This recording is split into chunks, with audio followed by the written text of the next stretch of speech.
السلام علیکم ورحمۃ اللہ وبرکاتہ۔ لاکھوں کروڑ درود حضور نبی پاک صلی اللہ علیہ وسلم اور آپ کی آل پر۔ جناب جیسا کہ تمہیں انفارم کر دے چلیے کہ اسی جا رہے ہیں الحمدللہ، میں عیسیٰ ابو بکر، جواد بھائی، میر بھائی جیلمی، مسجد ہرونیہ، مسجد عالم راگ اتھا جناب پیر زادہ صاحب موڑا شریف والے پیر صاحب آ رہے، انہوں دی زیارت کریں گے۔ نال جناب اتھا جڑا میلاد شریف دی محفل ہے، تو اج میں ہے 2 دن لگاتار اسی جڑے نے میلاد اج گزاری ہے، تو چلنے ہیں انشاءاللہ جناب ہرونیہ مسجد موڑا شریف والے پیر صاحب آ رہے ہیں، اتھا چل کے اسی محفل شامل ہونے ہیں، تو چلو چلیے ساڑھے نال۔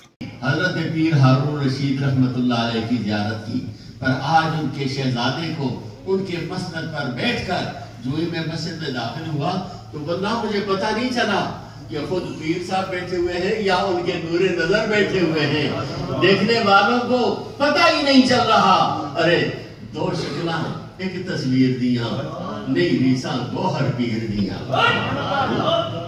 یہ اور حضرت پیر صاحب گرداگرد جس طریقے سے ان کے وہ تمام مداح اور محبین بیٹھا کرتے تھے، آج میں دیکھ رہا ہوں میرے عزیز راجہ خلیفہ ذوالقرنین ہیں، ان کے ساتھ چودھری غلام قادر ہوا کرتے تھے۔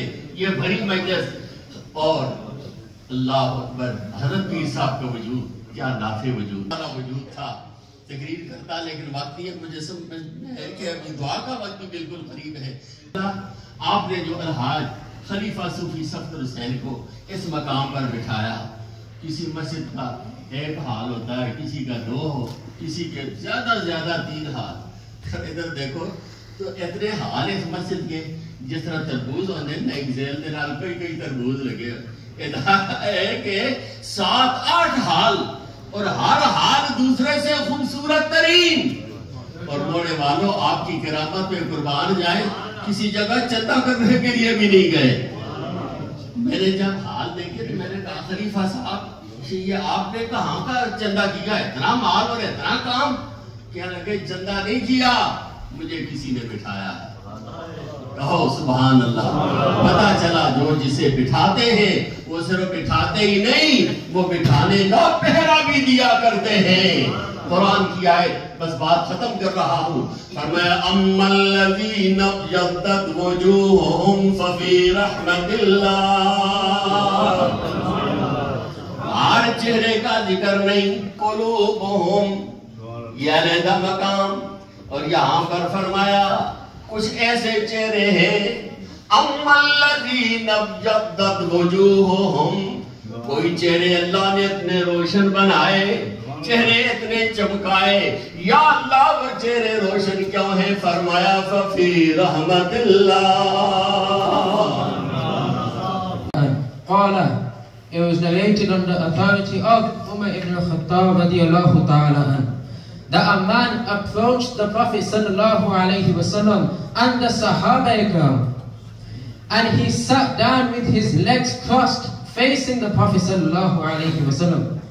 And then he says to the Prophet sallallahu alayhi wasallam, "Qala ya Muhammadu akhbirni anil Islam." Tell me about Islam.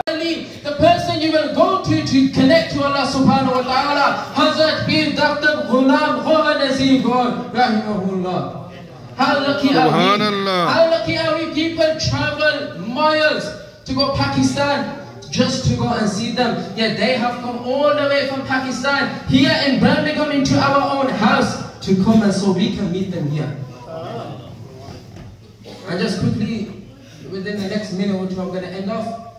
The sign of a wali is that their speech that they talk of is always with the Sharia and the Quran. Their actions which they do is always with the Sharia and the Quran. All I ask of you today, to those who haven't done bay'ah, سید عالم عقائد و جہاں، رہبر انس و جان، شہنشاہ کون و مکان، حضرت محمد مصطفیٰ صلی اللہ علیہ وآلہ وسلم۔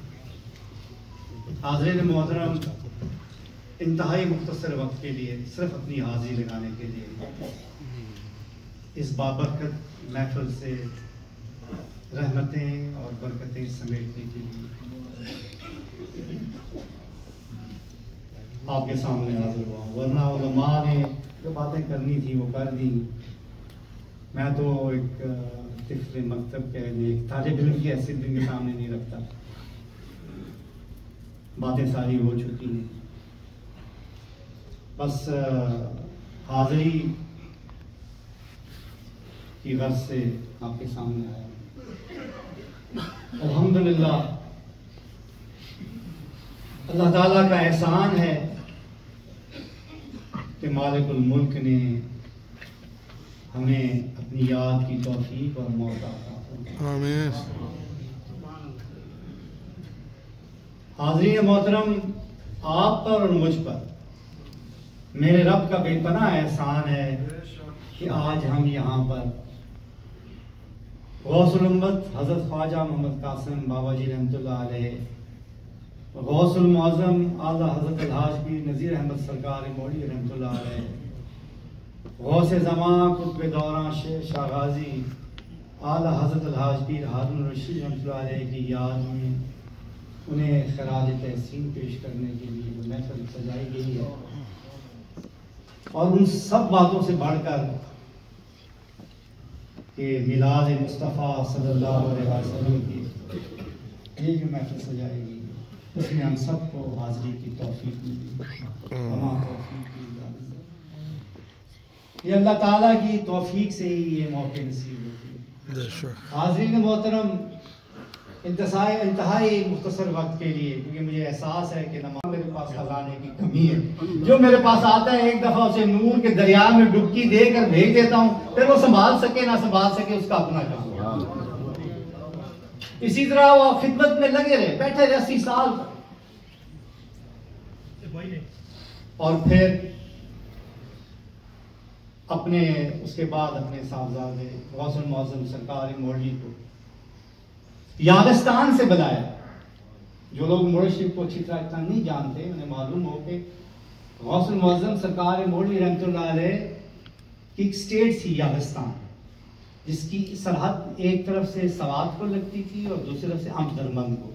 یہ کوہستان کا آج کل جو علاقہ ہے، غیر علاقہ جسے ہم کہتے ہیں، وہ علاقہ تھا یاغستان اسے کہتے ہیں. وہاں پہ آپ نے ایک اسٹیٹ قائم کی تھی اس زمانے میں، یہ کلونیل دور کی بات. وہاں سے حضرت بابا جی رحمۃ اللہ علیہ نے واپس بلایا. انہوں نے کہا کہ واپس آؤ، تم اس کام کے لیے نہیں اس دنیا میں آئے، نہ اللہ نے تمہیں بھیجا ہے، تمہاری ڈیوٹی اور ہے، تم نے آگے یہاں اپنی ڈیوٹی دینی ہے. لہٰذا وہ اپنے مرشد کے حکم پر، اپنے والد گرامی کے حکم پر ساری چیز چھوڑ چھاڑ کے موڑشی تشریف لے آئے. آج بھی وہ وہاں پہ قلعے کے آثار موجود ہیں، کھنڈرات موجود ہیں. وہ بڑے بڑے جو ان کے اس زمانے میں وزیر وغیرہ تھے، ان کے بیٹے اور پوتے موجود ہیں. علامہ عبدالخالق مجددی صاحب وہاں تشریف لے گئے تھے، وہاں سے تصویریں بھی کھینچ کے لائے تھے، ان لوگوں سے ملاقاتیں بھی کی تھیں. انہوں نے بعض اسلحہ بھیجا جن کے اوپر بڑے پیر صاحب کا نام کندہ کیا ہوا تھا، وہ ساتھ لے کے آئے تھے، بھی میرے پاس پڑا ہوا ہے. وہ سارا کچھ قربان کر کے مرشد کے حکم پر آ کے مرشد میں بیٹھے. لاہور سے لنکن ذہن تک تعلیم وہ سارا ان کا جو تھا، CSS کیا، اس میں بھی کوالیفائی کر گئے. آخر میں جب وصیت کھولی تو وصیت یہ نکلی کہ بھائی آپ نے یہاں بیٹھیں.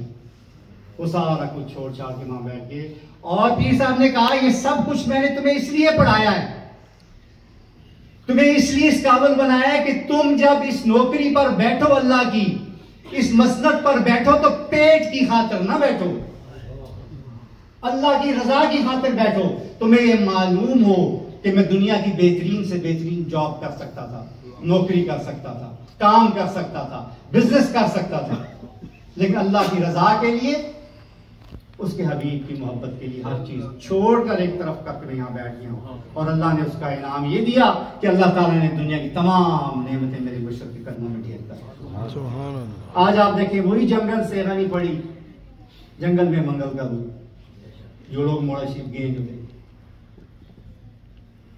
ہم ذکر کا پیغام لے کر ہر طرف جاتے ہیں. حاضرین محترم، میں جلدی باتیں اس لیے کر رہا ہوں کہ مجھے اثر کا بھی اور میری مجبوری ہے، میں نے حاضری بھی اور میں نے اس وقت ضد نہیں کی کہ جلدی کرو گے. جو کام کی باتیں تھی وہ تو علماء نے کرنی تھی، میں تو بس ایسی وقت ہی پورا کرنا تھا. اس لیے ہم اہل ذکر کی دعوت دینے والے اور ذکر کرنے والے یہی پیغام لے کر آتے ہیں کہ اپنے آپ کو محفوظ رکھنا ہے. اگر اپنے آپ کو اللہ تعالیٰ کی مدد بار بار بار بار یہی چیزیں بتائی جا رہی ہوتی ہیں. دعویٰ کہاں ہے؟ اب دعوت کیسے دی جائے آج کے دور میں کہ جب پرسپشن اتنی غلط ہے؟ نوجوان طبقہ یہاں بیٹھا ہوا ہے زیادہ، میرا میں مخاطب انہیں سے ہوں، ہم تو بوڑھے ہو گئے ہیں، وقت گزر گیا ہے، کہ پرسپشن جو ہوتی ہے نا بعض اوقات ریالٹی سے زیادہ اسٹرانگ ہوتی ہے، مضبوط ہوتی ہے. پرسپشن بڑی خطرناک چیز ہوتی ہے اور انفارچونیٹلی یہ پرسپشن جو ہے ہمارے متعلق، مسلمانوں کے متعلق ویسٹ میں اچھی نہیں ہے. اسلاموفوبک سوسائٹی بن چکی ہے. بہت سے مسائل، آپ کا لباس، آپ کی شکل، آپ کی داڑھی، آپ کی دستار، آپ کی نماز، آپ کی گفتگو کا انداز اگلے بندے کو خوفزدہ کر دیتا ہے. میں ان کو بھی قصوروار نہیں ٹھہراتا، کوئی حالات ہی ایسے بن گئے، ہمارا کوئی الیکٹرانک میڈیا یا پرنٹ میڈیا یا سوشل میڈیا، کوئی ایسی چیزیں ان پر آ جاتی ہیں کہ وہ خوفزدہ ہو جاتی ہیں، کیونکہ انہیں اسلام کے بارے میں معلوم ہی نہیں ہے. ان کا اسلام کے ساتھ تعارف فقط اتنا ہے، فلانی جگہ بم پھٹ گیا، فلانی جگہ کوئی دہشت گرد پکڑا گیا، فلانی جگہ کیا ہو گیا، فلانی جگہ کوئی جلوس نکل آیا، فلانی جگہ پتھر مار دیے، اسی قسم کی ہے یہ چیزیں آتی ہیں. تو پھر اسی سے پرسپشن کریٹ ہوتی ہے، تو جو کہ بہت خطرناک ہوتی ہے. اب اس کا کیسے مقابلہ کریں؟ دعویٰ کیسے دیں؟ آپ چلتے ہوئے آپ سڑک پہ گزر رہے ہیں، جا رہے ہیں، آپ کسی بندے کو روک کے کہیں بھائی یہ آپ مسلمان ہو جاؤ، یہ قرآن پاک کی آیت سنو. امتی لب پہ جاری رہا، امتی لب پہ جاری رہا، امتی لب پہ جاری، امتی قسمت پہ لاکھوں سلام، مصطفیٰ محشر تلک